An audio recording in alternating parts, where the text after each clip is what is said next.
भी इस चीज के लिए सपोर्ट नहीं किया और उसकी शादी नीरव से हो गई। नीरव रजनी को बहुत प्यार करता था, पर रजनी हमेशा चुपचाप ही रहती। वो इस शादी से खुश नहीं थी। वो ये शादी नहीं करना चाहती थी। उसे तो हमेशा से पेंटर जो बनना था।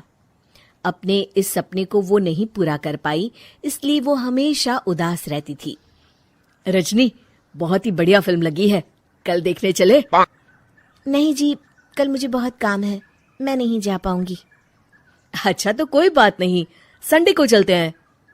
देखिए, मुझे फिल्म देखना पसंद नहीं है। आपको जाना है तो चले जाइए। नीरव को मना करके रजनी वहां से चली जाती है और अपने बैग को खोलकर उसमें बंद पड़े ब्रश और कलर्स को देखकर रोने लगती है। रजनी, चलो ना कहीं बाहर खाने चलते हैं, कुछ तुम्हारी पसंद का। जी, मुझे नहीं जाना, मेरी तबीयत ठीक नहीं है। रजनी वहां से चली जाती है। नीरव को समझ नहीं आता कि रजनी उससे इतना दूर क्यों रहती है।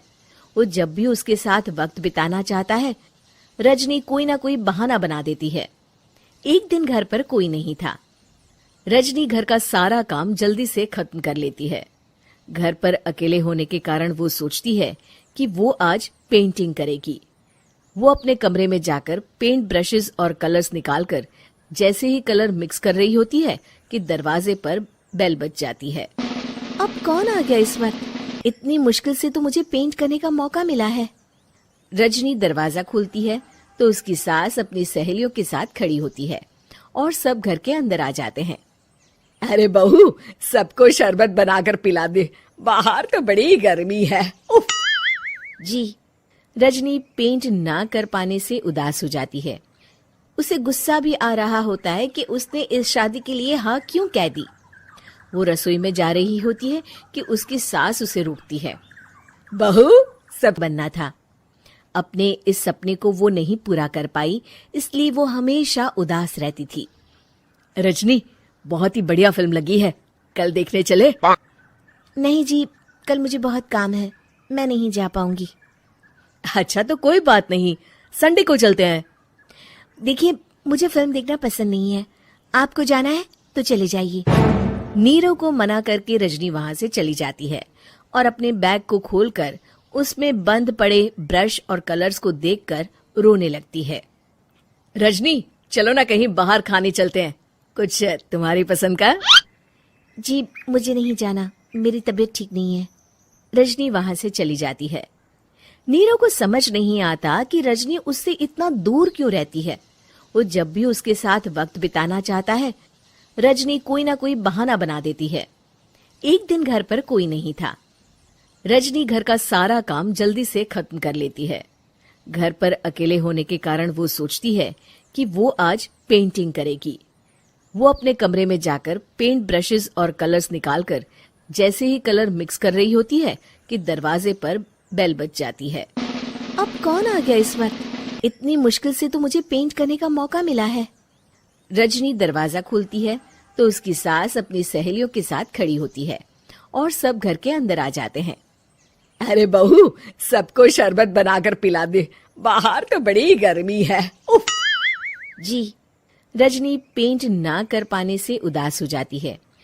उसे गुस्सा भी आ रहा होता है कि उसने इस शादी के लिए हाँ क्यों कह दी।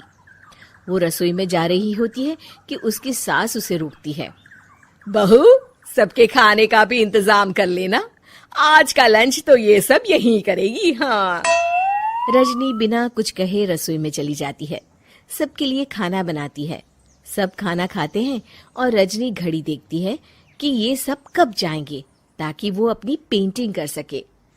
जब शाम होती है तब सब चले जाते हैं अपने घर।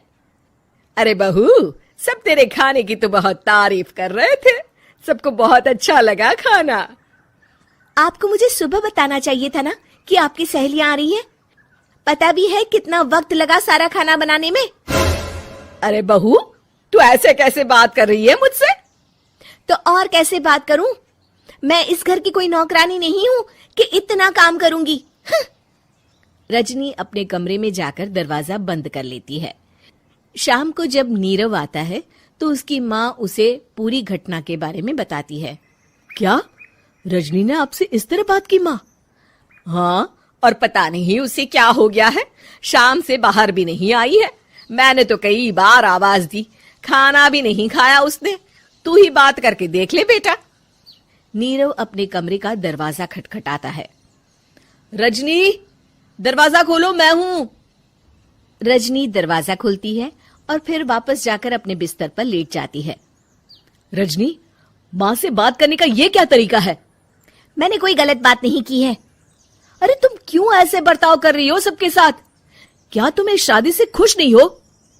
रजनी कुछ नहीं बोलती। अरे बताओ मुझे रजनी, क्या ये शादी तुम्हारी मर्जी के खिलाफ हुई है? हाँ, मैं ये शादी कभी नहीं करना चाहती थी,